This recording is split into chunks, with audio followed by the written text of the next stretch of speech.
Meu filho me expulsou porque a esposa mandou. Saí calado, mas levei meus 8 milhões às escondidos. Eu ainda lembro do barulho da chuva batendo na janela naquela sexta-feira de junho. Curitiba estava cinzenta, fria, e meu coração também.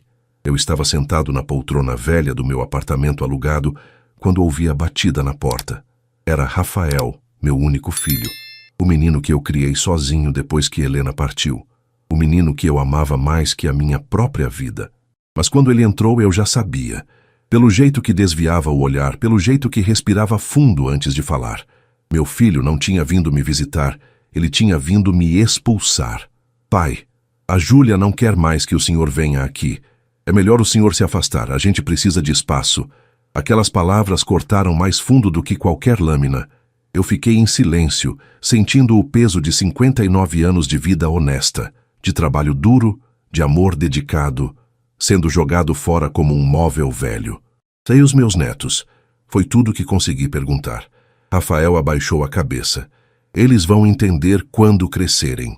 Naquele momento, eu entendi que tinha perdido meu filho. Não para a morte, como perdi Helena, mas para algo pior, para a ganância de uma mulher que nunca me respeitou e para a fraqueza de um homem que esqueceu quem o criou. Eu poderia ter gritado, poderia ter implorado, poderia ter contado a verdade ali mesmo, mas não. Eu me levantei devagar, olhei nos olhos do meu filho pela última vez naquele dia e disse apenas, que Deus abençoe vocês. E saí. Saí calado. Saí com dignidade. Mas o que ninguém sabia, nem Rafael, nem aquela nora ambiciosa, nem ninguém, era que eu não estava saindo de mãos vazias. Eu estava levando comigo 8 milhões que escondi durante anos. A fortuna que construí com minhas mãos, com meu suor, e que guardei em segredo seguindo o último conselho da minha Helena. Dinheiro atrai falsidade, Luiz. Viva simples, morra em paz. E agora, expulso da vida do meu próprio filho, eu ia fazer exatamente isso. Recomeçar longe, ajudar quem realmente precisava, e deixar que Deus e a vida ensinassem as lições que eu não consegui. Se você está comigo nessa jornada, deixe nos comentários de onde você está assistindo. E se inscreva no canal porque essa história está só começando. Meu nome é Luiz Carlos, tenho 59 anos, sou viúvo há 3. E durante muito tempo achei que tinha tudo o que um homem podia querer. Um filho, 2 netos, saúde e paz. Eu sempre fui um homem simples. Trabalhei a vida inteira como engenheiro civil aqui em Curitiba. Construí prédios, pontes, casas. Passei anos com as mãos sujas de cimento e a cabeça cheia de projetos. Minha esposa, Helena, era professora. A gente nunca teve muito, mas tinha o suficiente. E tínhamos amor. Muito amor. Rafael nasceu quando eu tinha 27 anos. Foi o dia mais feliz da minha vida. Eu prometi a mim mesmo que seria o melhor pai do mundo. E tentei ser. Levava ele para todo canto. Jogos de futebol, parques, obras que eu supervisionava. Ele adorava ver as máquinas, os trabalhadores, o concreto sendo despejado. Pai, um dia eu vou construir coisas como o senhor, ele dizia, com aqueles olhos brilhando. Mas a vida nem sempre segue nossos planos. Quando Rafael tinha 26 anos, Helena descobriu o câncer. Foi rápido, agressivo, cruel. Em 6 meses ela se foi. Eu segurei a mão dela até o último suspiro. E antes de partir, ela me fez prometer 2 coisas. Luiz, cuida do Rafael. Ele ainda precisa de você. Eu prometi. E outra coisa. Aquele dinheiro que você guardou da venda da construtora, não conta pra ninguém. Vive simples. Dinheiro atrai gente errada. Usa quando for necessário, mas vive com dignidade. 3 anos antes, eu tinha vendido minha pequena construtora por 8 milhões de dólares. Era uma fortuna. Mas Helena tinha razão. Dinheiro muda as pessoas. Então eu investi tudo discretamente. Vivi de forma modesta com minha aposentadoria. E nunca contei para ninguém. Nem pro Rafael. Depois que Helena morreu, vendi a casa onde a gente criou nosso filho. Era grande demais. Cheia de memórias dolorosas. Aluguei um apartamento pequeno de 2 quartos perto da casa de Rafael, que tinha acabado de casar com Júlia. Júlia. Só de falar o nome já sinto um aperto no peito. Ela era bonita, ambiciosa, vinda de uma família de classe média alta. Trabalhava em marketing, sempre falando de networking, personal branding. Essas coisas modernas que eu nunca entendi direito. Desde o começo, senti que ela me olhava com desprezo. Meu carro era velho, minhas roupas simples, meu apartamento pequeno. Uma vez na festa de noivado deles, ouvi Júlia comentando com uma amiga. O sogro é meio, sabe, largado. Espero que o Rafael não fique assim quando envelhecer. Eu fingi que não ouvi, mas doeu. Mesmo assim, tentei ser um bom sogro. Ajudei no que pude. Quando Miguel nasceu, meu primeiro neto, eu estava lá no hospital. Segurei aquele menino nos braços e chorei.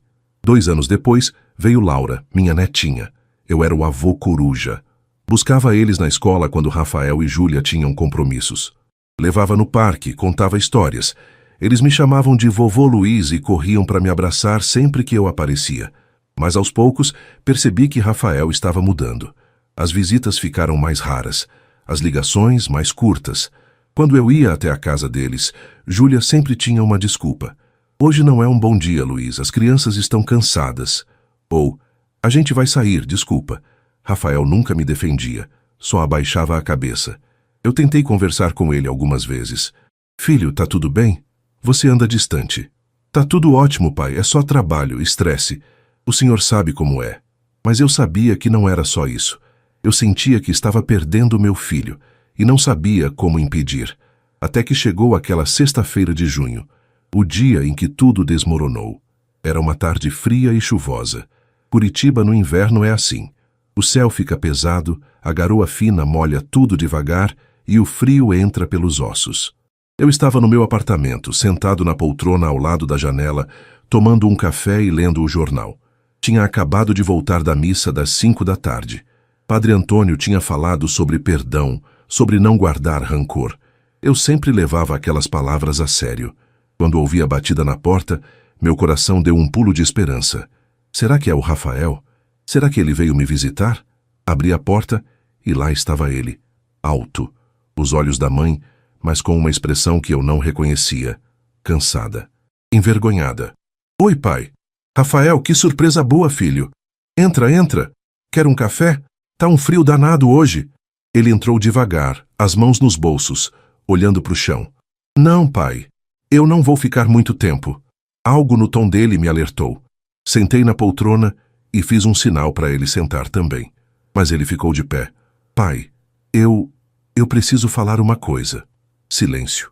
Só o barulho da chuva na janela. A Júlia e eu, a gente conversou. E, bem, ela acha que o senhor está muito presente na nossa vida.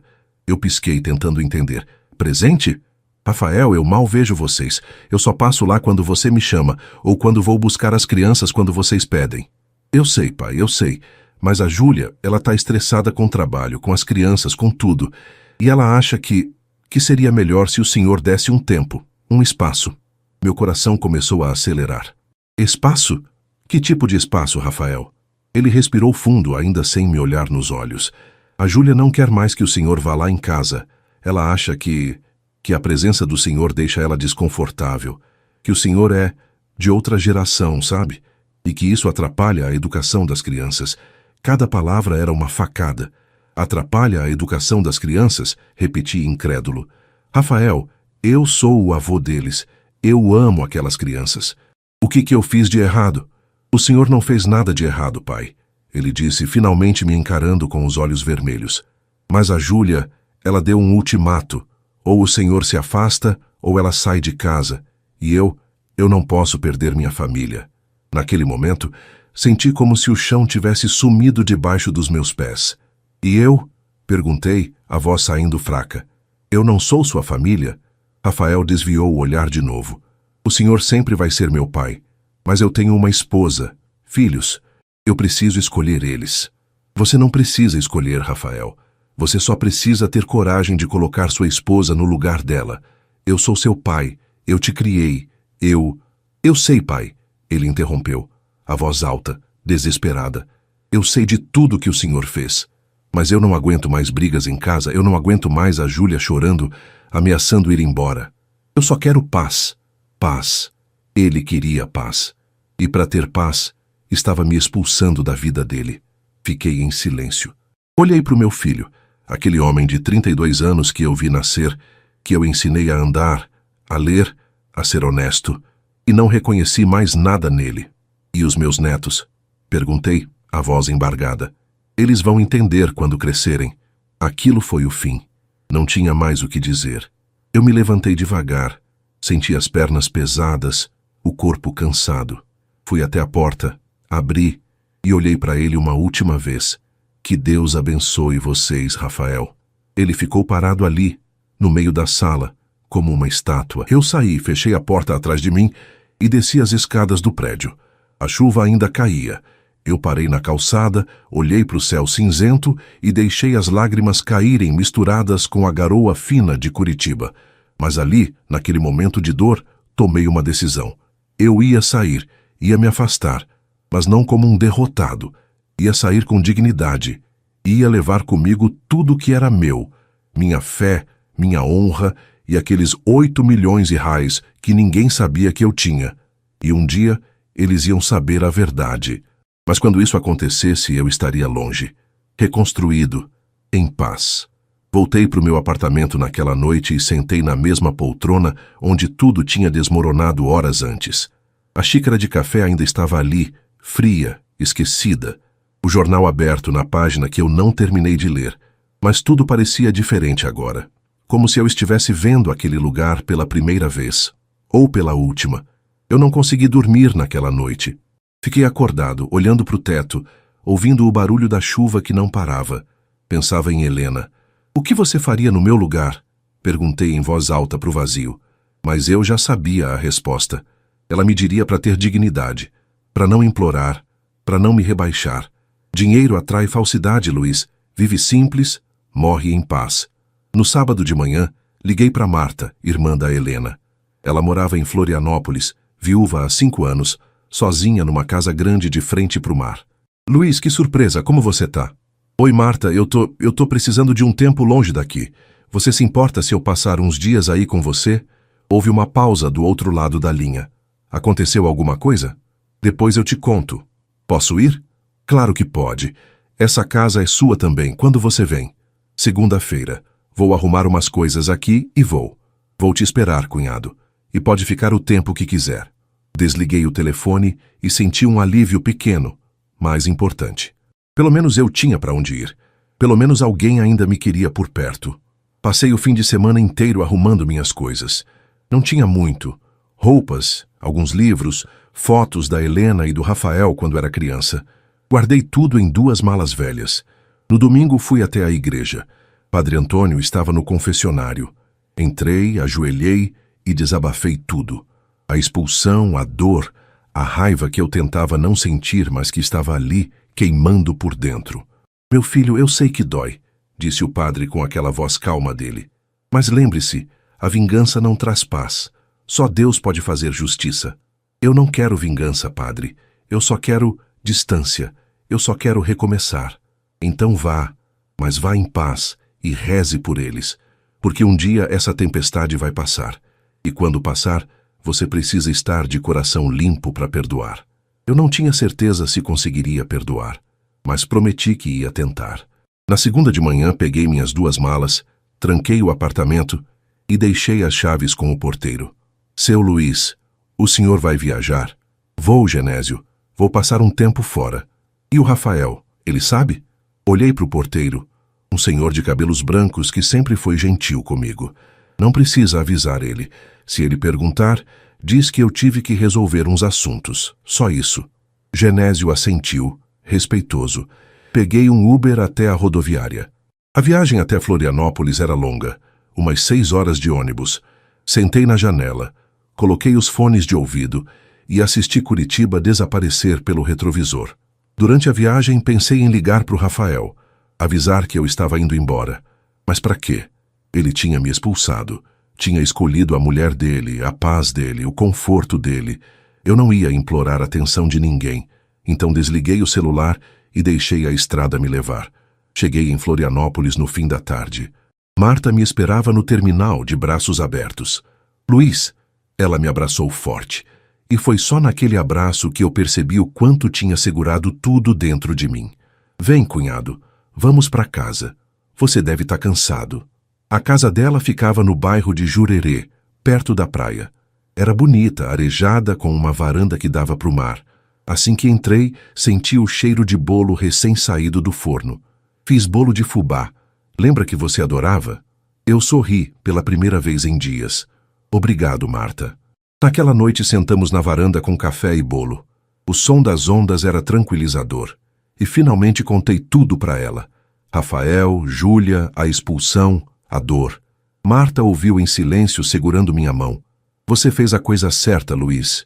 Sair com dignidade, não implorar. A Helena ficaria orgulhosa. Mas dói, Marta. Dói demais. Eu sei, mas a dor passa. E você vai recomeçar. Aqui, comigo, com o mar, com Deus. Você vai se curar. Olhei para o horizonte, para o mar escuro sob a lua cheia e acreditei nela. Eu ia recomeçar. E dessa vez ia fazer diferente. Os primeiros dias em Florianópolis foram estranhos. Eu acordava de manhã e, por alguns segundos, esquecia onde estava. Olhava para o teto desconhecido, ouvia o barulho das ondas e lembrava. Não estou mais em Curitiba. Não estou mais perto do meu filho. Marta respeitava meu silêncio. Ela não forçava a conversa. Só fazia café. Deixava o pão quentinho na mesa e dizia: vou sair para o mercado, volta logo. E me deixava sozinho com meus pensamentos. Eu passava horas na varanda olhando para o mar. Pensava nos netos. Será que eles estavam sentindo minha falta? Será que Miguel perguntava: cadê o vovô Luiz? Será que Laura ainda lembrava das histórias que eu contava antes de dormir? A saudade doía. Mas eu não ia voltar rastejando. Não ia implorar. Depois de uma semana, Marta sentou do meu lado na varanda. Luiz, você precisa sair um pouco. Conhecer a cidade, se distrair. Eu não tô com cabeça para passear, Marta. Não é passear, é viver. Você não vai ficar aqui murchando, não. A Helena não ia querer isso. Ela tinha razão. Então comecei a sair. Caminhava pela praia de manhã cedo, quando o sol ainda estava nascendo e a areia estava fresca. Conversava com pescadores, com vendedores ambulantes, com gente simples que não me julgava, que não sabia da minha história. E aos poucos comecei a respirar de novo. Um dia, caminhando pelo centro de Florianópolis, passei em frente a um abrigo para moradores de rua. Havia uma fila enorme de pessoas esperando por comida. Idosos, crianças, famílias inteiras. Parei e fiquei observando. Uma mulher que parecia coordenar o lugar estava sobrecarregada, carregando panelas pesadas, servindo pratos, organizando tudo sozinha. Entrei. Oi, boa tarde. Precisa de ajuda? Ela me olhou surpresa. Sempre preciso, senhor. Mas você é voluntário? Hoje eu sou, respondi. Passei a tarde inteira ali, servi comida, lavei pratos, conversei com as pessoas. Ouvi histórias de dor, de abandono, de luta, e percebi que eu não era o único sofrendo. O mundo estava cheio de gente quebrada, mas muitos deles ainda tinham esperança. No fim do dia, a coordenadora, que se chamava Fernanda, veio falar comigo. Obrigada pela ajuda, seu... Luiz Carlos, pode me chamar de Luiz. Obrigada, Luiz. Você foi uma bênção hoje. Se quiser voltar, a gente sempre precisa de gente boa. Voltei. E voltei de novo, e de novo. Virou rotina. Toda terça e quinta eu estava lá. E foi ali, servindo comida para quem não tinha nada, que comecei a entender o recado da Helena. Dinheiro atrai falsidade, mas usado com sabedoria ele pode mudar vidas. Eu tinha 8 milhões guardados, e comecei a pensar, e se eu usasse isso de verdade? E se eu ajudasse gente que realmente precisa? Foi quando tive a ideia. Não ia ostentar. Não ia aparecer, mas ia usar aquele dinheiro de forma discreta, silenciosa, para fazer o bem. Comecei devagar. Paguei reformas no abrigo onde eu era voluntário. Comprei cobertores, roupas, comida em grande quantidade. Tudo anonimamente. Fernanda ficava pasma. Não sei quem é o doador, mas Deus vai abençoar essa pessoa. Eu sorria calado. Depois financiei a construção de uma creche num bairro pobre. Ajudei um asilo a reformar as instalações. Paguei tratamentos médicos para pessoas sem condições. Tudo discreto. Tudo sem nome. Marta desconfiou. Luiz, você tá com muito dinheiro para um aposentado. Sentei com ela uma noite e contei tudo. Os 8 milhões de reais, a venda da construtora, o segredo que Helena me pediu para guardar. Ela ficou em choque. Luiz Carlos, Você é milionário e estava vivendo que nem um mendigo? Não era mendigo, era simples. E a Helena tinha razão. Se eu tivesse contado, as coisas teriam sido diferentes. Rafael nunca teria me expulsado? Ou a Júlia teria sido pior ainda, tentando tomar tudo de mim? Marta ficou quieta, pensando. Você tem razão. E o que você está fazendo agora com esse dinheiro é lindo. A Helena está orgulhosa, onde quer que ela esteja. Espero que sim. Passaram-se 3 meses. Eu estava bem. Não curado, mas bem. Trabalhava, ajudava, rezava. A dor ainda existia, mas era suportável. Até que, numa tarde de setembro, meu celular tocou. Número desconhecido. Atendi. Alô? Pai? Meu coração parou, era Rafael. Fiquei congelado com o telefone na mão. A voz do Rafael tremia do outro lado da linha. Pai? O senhor tá aí? Respirei fundo antes de responder. Tô, Rafael. Silêncio. Eu podia ouvir a respiração dele, pesada, nervosa. Pai, eu tô te ligando porque eu tô tentando te achar faz semanas. O porteiro do seu prédio disse que o senhor foi viajar, mas não disse para onde. Seu celular vivia desligado. Eu fiquei preocupado. Preocupado. Depois de me expulsar, agora ele estava preocupado. Eu tô bem, Rafael, só precisava de um tempo longe. Longe de mim, ele disse, a voz quebrando. Por causa do que eu fiz. Não respondi, porque era verdade. Pai, eu estraguei tudo. Eu sei que estraguei. A Júlia, ela tá insuportável. Desde que o senhor saiu, as coisas só pioraram em casa. A gente briga o tempo todo. E as crianças perguntam pelo senhor todo dia. Cadê o vovô Luiz? Por que ele não vem mais? E eu não sei o que responder. A dor voltou. Pensar nos meus netos me procurando e eu não estar lá era insuportável. E o que você quer que eu faça, Rafael? Perguntei, tentando manter a voz firme. Você me expulsou. Você escolheu sua esposa. Agora aguenta as consequências. Eu sei, pai. Eu sei que eu não mereço seu perdão. Mas eu tô te pedindo, por favor, volta para Curitiba. Volta para perto dos seus netos. Eles precisam de você. E você? Provoquei. Você precisa de mim? Ou você só tá com medo que a Júlia te deixe e você fique sozinho? Silêncio longo. As duas coisas, ele admitiu chorando. Eu preciso de você, pai. Eu sempre precisei. Mas eu fui fraco. Eu deixei ela me controlar. E agora eu tô perdido. Senti um aperto no peito. Parte de mim queria abraçar meu filho, perdoar tudo, voltar correndo. Mas a outra parte, a parte que ainda sangrava, dizia: não, ele precisa aprender. Rafael, eu não vou voltar agora. Eu construí uma vida aqui. Eu tô ajudando pessoas, tô em paz. E você precisa resolver seus problemas sozinho. Você é um homem adulto. Aprende a ter coluna. Pai, não, Rafael.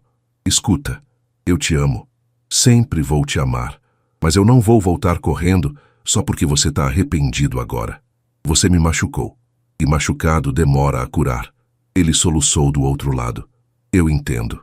Eu mereço. Mas eu posso pelo menos saber onde o senhor tá? Posso te visitar? Pensei por um longo momento. Eu tô em Florianópolis, na casa da tia Marta. A irmã da mãe? Isso. Ela me acolheu quando ninguém mais quis. Rafael ficou em silêncio, o peso da culpa esmagando ele do outro lado da linha. Eu posso ir aí te ver? Pode, mas sozinho. E só quando você estiver pronto para ter uma conversa de verdade. Não venha aqui me fazer promessas vazias. Tá bom, pai. Eu vou. Eu prometo que vou. Vamos ver. Desliguei. Fiquei sentado na varanda, olhando para o mar, com o coração partido de novo. Porque eu queria perdoar. Eu queria abraçar meu filho e dizer que estava tudo bem, mas não estava. E ele precisava saber disso. Marta apareceu com café. Era o Rafael? Era. E o que você disse? Que ele me machucou, e que machucado demora a curar. Ela sorriu triste e beijou minha testa. A Helena te ensinou bem. Enquanto eu reconstruía minha vida em Florianópolis e em Curitiba, a vida de Rafael e Júlia desmoronava. Eu só fiquei sabendo disso depois, quando Rafael finalmente teve coragem de me contar tudo. Depois que me expulsaram, Júlia estava radiante. Finalmente tinha conseguido se livrar do sogro pobre e vergonhoso. Ela podia viver a vida perfeita que sempre quis. Casa arrumada, sem visitas indesejadas, sem um velho atrapalhando seus planos. Mas a vida tem um jeito engraçado de cobrar. 2 semanas depois da minha saída, a empresa onde Rafael trabalhava começou a enfrentar uma crise financeira. Cortes de pessoal, redução de salários. Rafael, que era um funcionário mediano, estava na lista de dispensa. Ele foi demitido num sábado de manhã. Chegou em casa pálido, com uma carta na mão. Júlia, eu perdi o emprego. Júlia, que estava arrumando as almofadas do sofá, congelou. Como assim você perdeu o emprego? A empresa está em crise. Eles demitiram metade do pessoal. Eu fui um deles. E agora? Como a gente vai pagar as contas? A mensalidade da escola das crianças? O condomínio? Eu não sei, Júlia. Eu vou procurar outro emprego. Procurar? Você acha que emprego cai do céu? Você é um incompetente, Rafael. Incompetente. Aquela foi a primeira de muitas brigas. A cada dia que passava sem Rafael conseguir um novo emprego, Júlia ficava mais agressiva, mais amarga. Cobrava, humilhava, comparava ele com os maridos das amigas. O marido da Camila é gerente. O da Fernanda abriu a própria empresa. E você não consegue nem segurar um emprego. Rafael aguentava calado, mas por dentro estava se despedaçando. E pior, as crianças começaram a perguntar pelo avô. Mamãe, cadê o vovô Luiz? Miguel perguntava toda noite antes de dormir. Ele tá viajando, amor. Mas quando ele volta? Eu tô com saudade. Júlia desviava o assunto irritada. Mas Rafael não conseguia. Toda vez que Miguel ou Laura perguntavam pelo avô, ele sentia uma culpa esmagadora. Eu expulsei meu pai por causa dela, pensava. E pra quê? Pra viver esse inferno? Um dia, discutindo sobre dinheiro, Júlia soltou. Se o seu pai não fosse tão pé rapado, ele podia ajudar a gente agora. Rafael explodiu. Meu pai não é pé rapado. Ele é um homem honesto que trabalhou a vida inteira. E eu expulsei ele porque você mandou. Porque você nunca respeitou ele. Eu não mandei você expulsar ninguém. Eu só falei a verdade, que ele atrapalhava. Atrapalhava o quê, Júlia? Sua falsa perfeição? Seu mundo de aparências? Ele só queria estar perto dos netos. E eu tirei isso dele. Foi a primeira vez que Rafael encarou a esposa de verdade. E Júlia percebeu que estava perdendo o controle. Mas já era tarde demais. O casamento estava rachado. E Rafael, afundado em dívidas e desemprego, começou a procurar pelo pai. Ligou para o número antigo. Desligado. Foi até o apartamento. Vazio. Perguntou para o porteiro. Ele viajou, mas não disse para onde. Rafael passou semanas procurando, até que finalmente conseguiu meu novo número através de um conhecido que conhecia Marta. E me ligou. Naquele telefonema, ele desabou. Contou tudo. A demissão, as brigas, a falta de dinheiro, a culpa que comia ele por dentro. Pai, eu estraguei tudo, e eu não sei como consertar. Eu ouvi. E disse que ele precisava aprender a ser homem, a ter coluna, a não deixar ninguém, nem esposa nem ninguém, controlar sua vida. Você me expulsou porque escolheu paz falsa. Agora aguenta a tempestade. Rafael aceitou, porque sabia que eu tinha razão. Mas o que ele não sabia, e o que ninguém sabia, era que eu estava observando tudo de longe e esperando o momento certo de agir. Rafael estava desesperado. 3 meses desempregado, dívidas acumulando, Júlia cada vez mais insuportável, e os filhos perguntando pelo avô toda hora. Ele não sabia mais o que fazer.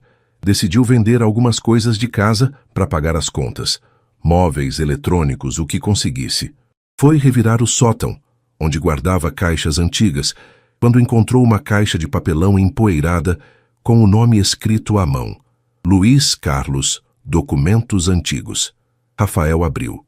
Dentro havia contratos, recibos, fotos antigas. E no fundo, uma pasta com documentos de uma transação financeira. Venda de construtora LC Silva. Valor R$ 8.000. Data março de 2019. Rafael leu e releu. R$ 8 milhões. Seu pai tinha vendido a construtora por R$ 8 milhões. Ele sentou no chão atordoado. Meu pai é milionário. E eu o tratei como se fosse um peso, como se fosse nada. As mãos de Rafael tremiam. A culpa, que já era grande, agora era insuportável. Ele lembrou de todas as vezes que Júlia tinha chamado o pai dele de pobre, sem ambição e vergonhoso. E ele tinha deixado. Pior, Tinha concordado. Rafael desceu as escadas correndo, com os documentos na mão. Júlia, Júlia, olha isso! Ela estava na sala, mexendo no celular. O que foi agora? Meu pai, ele é milionário! Júlia tirou os olhos do celular confusa. O quê? Meu pai vendeu a construtora dele por 8 milhões de reais. Tá aqui, ó, tudo documentado. Júlia arrancou os papéis da mão dele e começou a ler. Os olhos dela se arregalaram. 8 milhões? Seu pai tem 8 milhões e vivia que nem mendigo? Ele não vivia que nem mendigo. Ele vivia simples, porque ele é humilde. E eu expulsei ele. Eu tirei ele da vida dos meus filhos. Por sua causa. Júlia ignorou a acusação. A cabeça dela já estava trabalhando. A gente precisa falar com ele, pedir desculpas. Ele pode ajudar a gente com as dívidas. Ele... Não! Rafael gritou. Você não vai chegar perto do meu pai pedindo dinheiro. Você já fez mal suficiente. Mal? Eu só quis o melhor para nossa família. O melhor? Você me fez expulsar meu próprio pai porque ele te envergonhava, porque ele não era rico o suficiente para o seu padrão. E agora que você sabe que ele tem dinheiro, quer se aproximar?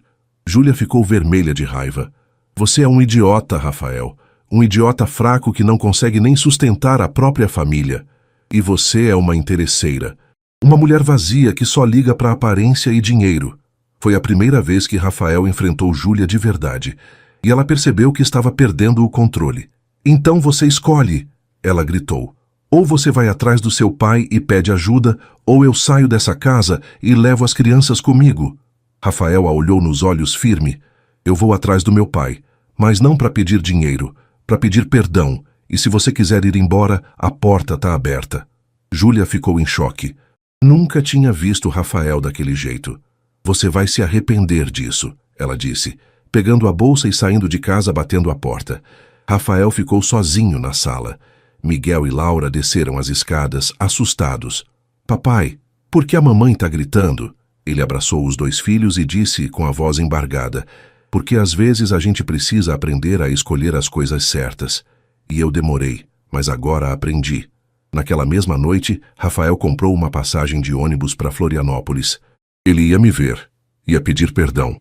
Não como um filho querendo dinheiro, mas como um filho que finalmente entendia o tamanho do erro que tinha cometido. E eu estava esperando, porque lá no fundo, eu sempre soube que esse dia ia chegar. Rafael chegou em Florianópolis numa manhã de sábado. Tinha passado a noite inteira no ônibus, sem dormir, ensaiando o que ia dizer. Mas agora, parado em frente ao portão da casa de Marta, as palavras tinham sumido. Ele respirou fundo e tocou a campainha. Marta atendeu. Rafael. Oi, tia Marta. Eu vim ver meu pai. Ela ficou séria, mas abriu o portão. Ele está na varanda. Entra. Rafael entrou devagar, como se estivesse invadindo um lugar sagrado. A casa era bonita, arejada, cheirando a café fresco e bolo. Tão diferente do apartamento pequeno e simples onde o pai morava em Curitiba. Ele caminhou até a varanda e me viu. Eu estava sentado numa cadeira de balanço, olhando para o mar, com uma xícara de café na mão. Pai, virei o rosto. E ali estava ele, meu filho, mais magro, os olhos fundos, a barba por fazer. Parecia 10 anos mais velho. Rafael! Ele ficou parado, sem saber o que fazer. Então começou a chorar. Pai, eu não sei nem por onde começar. Eu estraguei tudo. Eu fui um covarde, um filho horrível. Eu te expulsei porque eu sou fraco, porque eu deixei a Júlia me controlar, porque eu achei que ia ter paz, mas só encontrei inferno. Eu não disse nada, só escutei. Eu descobri, pai. Descobri que o senhor tem dinheiro, muito dinheiro, e eu me senti o pior lixo do mundo, porque eu te tratei como se o senhor fosse um peso, como se o senhor não valesse nada, mas o tempo todo, o senhor é um homem incrível, e eu fui cego demais para ver. Ele se ajoelhou na minha frente soluçando. Me perdoa, pai. Pelo amor de Deus, me perdoa. Eu não mereço. Eu sei. Mas eu tô te pedindo, não como um filho que quer dinheiro, mas como um filho que quer o pai de volta. Olhei para o meu filho ali, quebrado, arrasado, e lembrei de todas as vezes que segurei ele no colo quando era pequeno, das noites que passei acordado quando ele estava doente, dos jogos de futebol que assisti gritando o nome dele. Ele era meu filho, e eu o amava. Apesar de tudo, coloquei a mão no ombro dele. Levanta, Rafael. Ele levantou, enxugando o rosto. Senta aqui. Ele sentou na cadeira ao meu lado. Ficamos em silêncio por um tempo, só ouvindo o barulho das ondas. Eu te perdoo, filho, eu disse finalmente. Ele me olhou, incrédulo. Perdoa? Perdoo, porque você é meu filho, e porque eu aprendi com sua mãe que guardar rancor não faz bem para a alma. Ele desabou de novo, chorando. Mas, eu continuei firme, perdoar não é esquecer, e não é voltar a ser tudo como era antes. Você me machucou, profundamente, e confiança se reconstrói devagar. Eu sei, pai. Eu sei. E eu vou fazer o que for preciso para reconquistar sua confiança. É a Júlia. Ele abaixou a cabeça. A Júlia. A gente tá mal, pai. Muito mal. Desde que eu descobri sobre o dinheiro, ela mudou. Ficou interesseira. Quer que eu venha aqui pedir ajuda financeira. Mas eu não vim por isso. Eu vim porque eu preciso de você como pai, não como banco. Sorri, triste. E você entende agora por que sua mãe me pediu para viver simples? Porque eu escondi o dinheiro? Entendo. E o senhor estava certo. Se a Júlia soubesse antes, teria sido pior ainda. E o que você vai fazer? Não sei. Só sei que eu preciso reconstruir minha vida. Do jeito certo, com dignidade, do jeito que o senhor me ensinou. Coloquei a mão sobre a dele. Então vamos reconstruir, juntos. Rafael me abraçou forte, e pela primeira vez em meses senti que tinha meu filho de volta. Não o filho perfeito, mas o filho humano, falho, mas arrependido. E isso para mim já era um começo. Rafael ficou em Florianópolis por uma semana. Nesse tempo conversamos muito. Sobre a vida, sobre erros, sobre o que realmente importa. Eu contei para ele sobre o trabalho que estava fazendo, ajudando abrigos, creches, asilos. Pai, isso é incrível. O senhor está fazendo tanto bem. É o que sua mãe queria. Que eu usasse o dinheiro para ajudar, não para ostentar. Eu queria fazer isso também, ajudar, aprender com o senhor. Então aprende. Mas primeiro, você precisa arrumar sua própria casa. Rafael concordou. Ele voltou para Curitiba no final da semana com uma promessa. Ia conversar com Júlia, ia colocar limites e ia lutar pela família dele, mas do jeito certo. Mas quando ele chegou em casa, encontrou Júlia de malas prontas. Eu tô indo embora, Rafael. Júlia, não, escuta. Eu casei com você achando que a gente ia ter uma vida boa, confortável. E o que eu tenho? Um marido desempregado, dívidas, e um sogro que tem 8 milhões, mas não ajuda ninguém. Meu pai não tem obrigação de nos ajudar e você nunca respeitou ele. E você nunca teve culhão para me enfrentar. As crianças estavam assistindo tudo do alto da escada, assustadas. Rafael olhou para elas e sentiu uma força que nunca tinha sentido antes. Então vai, Júlia. Vai embora. Porque eu não vou mais viver nessa mentira. Eu amo você, mas não desse jeito. Não com você me manipulando, humilhando meu pai, destruindo minha família. Júlia ficou chocada. Você vai se arrepender disso. Talvez. Mas pelo menos vou me arrepender fazendo a coisa certa. Júlia saiu batendo a porta. As crianças desceram correndo e se jogaram nos braços do pai. Papai, a mamãe não volta? Não sei, filho, mas o que eu sei é que vocês sempre vão ter o papai. E vão ter o vovô Luiz de volta também. 2 semanas depois, recebi uma ligação de Rafael. Pai, a Júlia entrou na justiça pedindo divórcio e ela está exigindo pensão altíssima. Disse que vai contar para os advogados que o senhor tem milhões e que eu tenho direito à herança adiantada. Eu ri. Deixa ela tentar. E foi o que aconteceu. Júlia, movida pela ganância, expôs tudo publicamente.